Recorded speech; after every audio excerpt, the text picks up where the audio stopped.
just think that K-12 is a bit superior than Downfalls High. I would have to say that the casting of Lil Huddy is very smart. The fact that a lot of people think Downfalls High is a lesbian movie.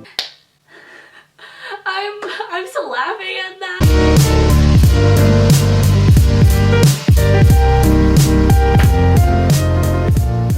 Obviously, this is part of my room, and welcome back to this channel where I will rant about stuff that I have recently been binging online during this first month of January. It honestly feels like January hasn't actually started yet, or the year doesn't feel like it started yet for me, because I spent the past 3 weeks just mindlessly doing my essays. Hi internet world, this is my analysis of Downfalls High versus K-12. So in 2019, K-12 was a big thing. It is Melanie Martinez's comeback to the music world after so many years of not having like a full-blown album, and she mind-blowingly said that, oh, this is not a music video, I'm just gonna make a movie instead.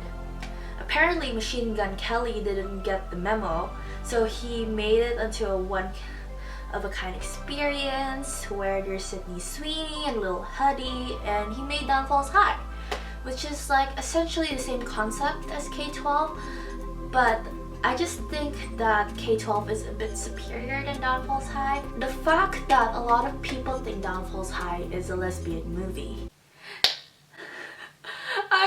I'm still laughing at that. The memes on TikTok.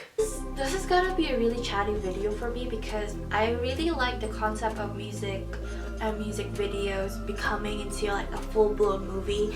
If I have a chance to direct it, write on it, script on it, or like make actual music because of that and just make it into a movie, I would be so mind blown, because I think that's an untapped industry, and I think a lot of musicians should be able to do it more, like incorporate their music style into movies, because damn, it's such an untapped market. I think it could like revolutionize whatever the music industry is, and I'm just geeking out right now, and I think that's just me. Essentially, Downfalls High and K-12 are doing this concept, which is unheard of, and these are two of the kinds that have been made.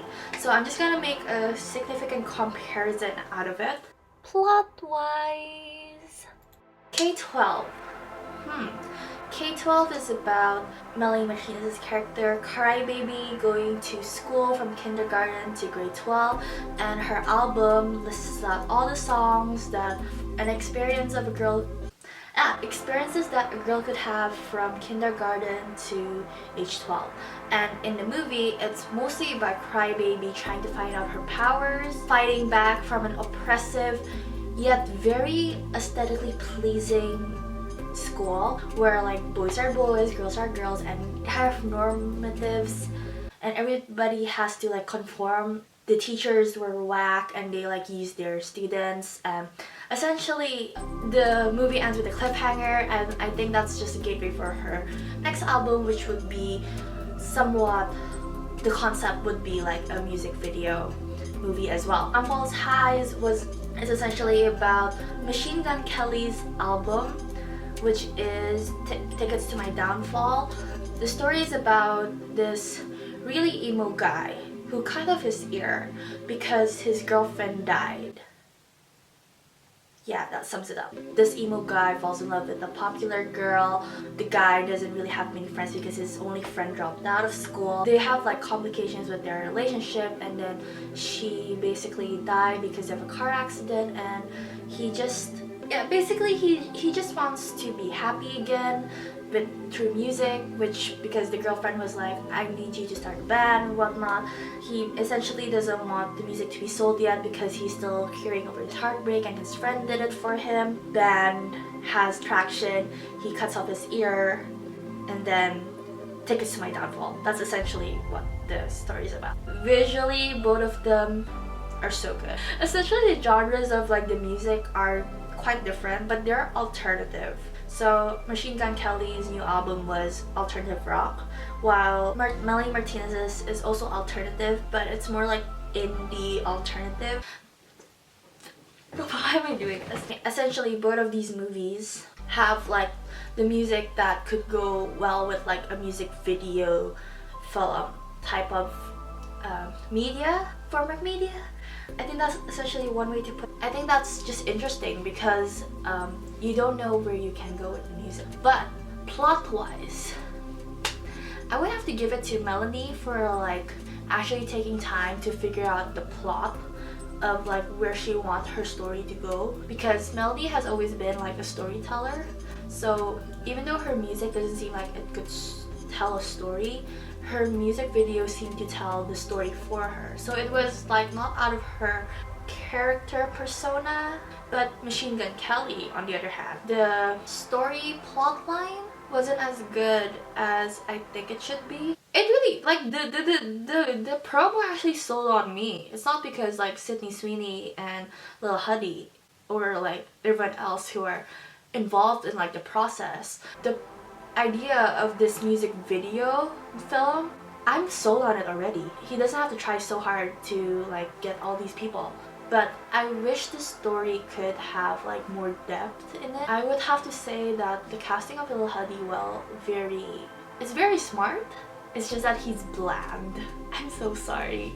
He's just bland at this point. I'm so sorry. To be fair, like if the production of Downfalls High had like more thought about like how the plot will go, or like have more depth towards the characters, I think it would be such a good film to say. Because I don't think that I could make simultaneously what Machine Gun Kelly's team did. But I would have to give more to Melanie for like taking time to actually figure out the plot.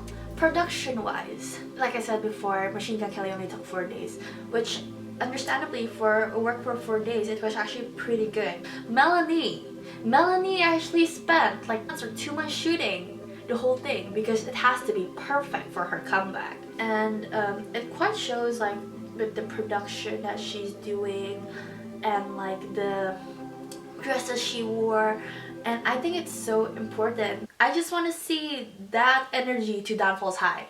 Although like I have to say that both of them, although it's like very it's like a new medium, I just think that like both of them had its positives and negatives, and it's just like an experiment and whatnot. It could be good.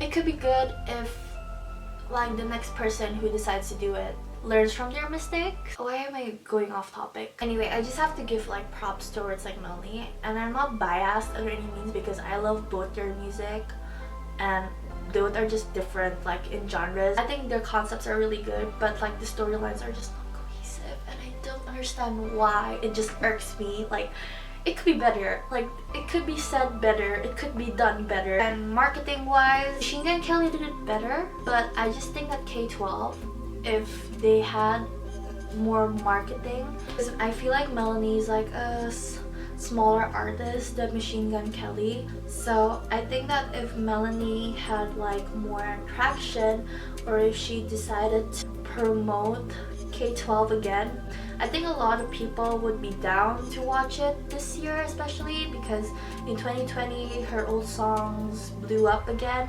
I'm just a critic in like my dorm room, and nobody's gonna listen to me while I rant about Downfalls High or K-12. I just think both of them are really good works of art, and I think it would be a good comparison if people actually watch K-12 with Downfalls High. See the difference? Both of them are just differently executed, but I just can't put my finger on why I just lean towards more to K-12, because I appreciate storylines and like acting and everything in between, and because I'm a media student and that's what I do, and I'm just like doing this because of fun. Anyway, if you guys watch Downfalls High, tell me what you think about it in the comment section down below. And yeah, this is my rant for the week.